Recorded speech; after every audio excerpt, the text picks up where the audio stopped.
Assalamualaikum warahmatullahi wabarakatuh.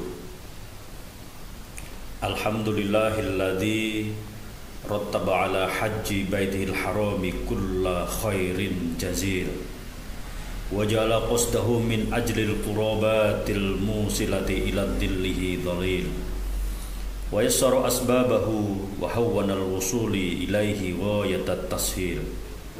Asyhadu an la ilaha illallahul malikul jalil wa asyhadu anna Muhammadan abduhu wa rasuluhu akmalul khalqi fi kulli khalqin jamil. Allahumma salli wa sallim ala sayyidina Muhammadil hadi ila sa'adati bi ihsanis sabil wa ala alihi wa ashabihi wa tabi'ina wa tabi'ihim bi kulli khairi wal jamil, amma ba'd. Faya ayuhan nas ittaqullaha ta'ala haqqa tuqatih wa la tamutunna illa wa antum muslimun. Jamaah Jumat yang dirahmati Allah Subhanahu wa ta'ala, alhamdulillah, bersyukur kita kepada Allah Subhanahu wa ta'ala karena pada siang ini di antara ratusan orang ternyata kita yang dipilih oleh Allah untuk berada di rumahnya Allah Subhanahu wa ta'ala siang ini. Semua terjadi karena hidayah dari Allah Subhanahu wa ta'ala. Digerakkannya hati kita, dimudahkan langkah kaki kita untuk menjalankan fardu sholat Jum'ah. Oleh sebab itu, kalau pada saat ini kita dapat berkumpul di rumah Allah, menyambut seruan azan panggilan sepekan sekali, maka tak ada ungkapan yang paling indah dan mulia yang keluar dari mulut kita selain ucapan Alhamdulillah. Mudah-mudahan sholat dan ibadah kita diterima Allah Subhanahu wa ta'ala. Selanjutnya, melalui mimbar ini saya berwasiat pertama kepada diri saya pribadi dan umumnya kepada semua jamaah Jumat untuk senantiasa meningkatkan ketakwaan kita kepada Allah Subhanahu wa ta'ala. Jika kita benar-benar bertakwa kepada Allah, maka Allah sudah janjikan, wa may yattaqillaha yaj'al lahu makhraja wa yarzuqhu min haitsu la yahtasib. Siapa yang bertakwa kepada Allah, maka Allah akan memudahkan jalan keluar terhadap semua kesulitan, baik di dunia maupun di akhirat. Dan Allah Ta'ala akan memberikan rizki bagi orang-orang yang benar bertakwa kepada Allah dari jalan yang tidak disangka-sangka. Jamaah sholat Jumat yang dimuliakan Allah Subhanahu wa ta'ala, mengapa keinginan masyarakat untuk naik haji setiap tahunnya ini selalu meningkat, padahal dengan masa tunggu yang luar biasa panjangnya, bahkan menyampai puluhan tahun? Tentu tidak lain karena ibadah haji ini memang merupakan ibadah yang sangat istimewa. Peristiwa yang berlangsung sekali setahun ini adalah rukun Islam yang kelima. Jamaah sidang Jumat rahimakumullah, ibadah haji ini memang betul-betul istimewa, sebagaimana dinyatakan oleh Nabi Muhammad SAW dalam hadis Sahih Bukhari dan juga disebutkan dalam Sahih Muslim. Diriwayatkan dari sahabat Nabi Abdurrahman bin Sahar ad-Dawsi atau yang lebih dikenal dengan Abu Hurairah.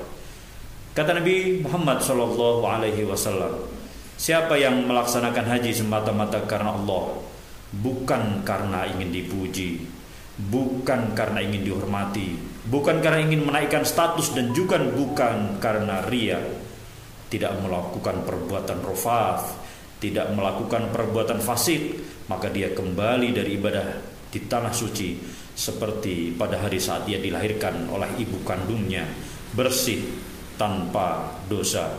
An Nabi Hurairah anin Nabi sallallahu alaihi wasallam qala man hajja falam yarfuth walam yafsuq raja'a min dunubihi kayawma waladathu ummuhu.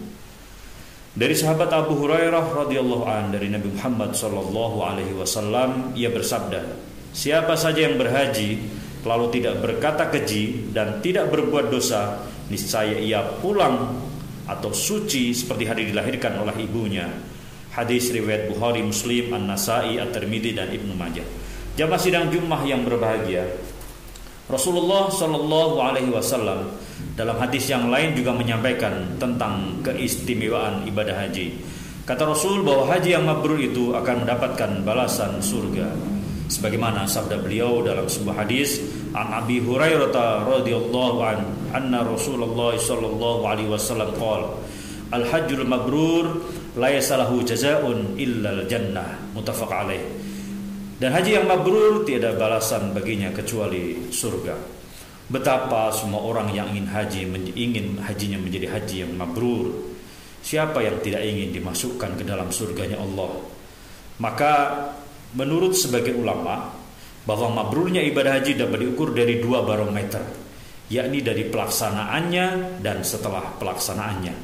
Jika mampu melaksanakan rukun, wajib dan sunnah haji selama di tanah suci, serta ada perubahan signifikan yang setelah menunaikan ibadah haji, tambah kuat imannya, ibadahnya semakin rajin, kepedulian sosialnya semakin meningkat, insya Allah orang tersebut sudah mendekati dengan tanda-tanda haji yang mabrur.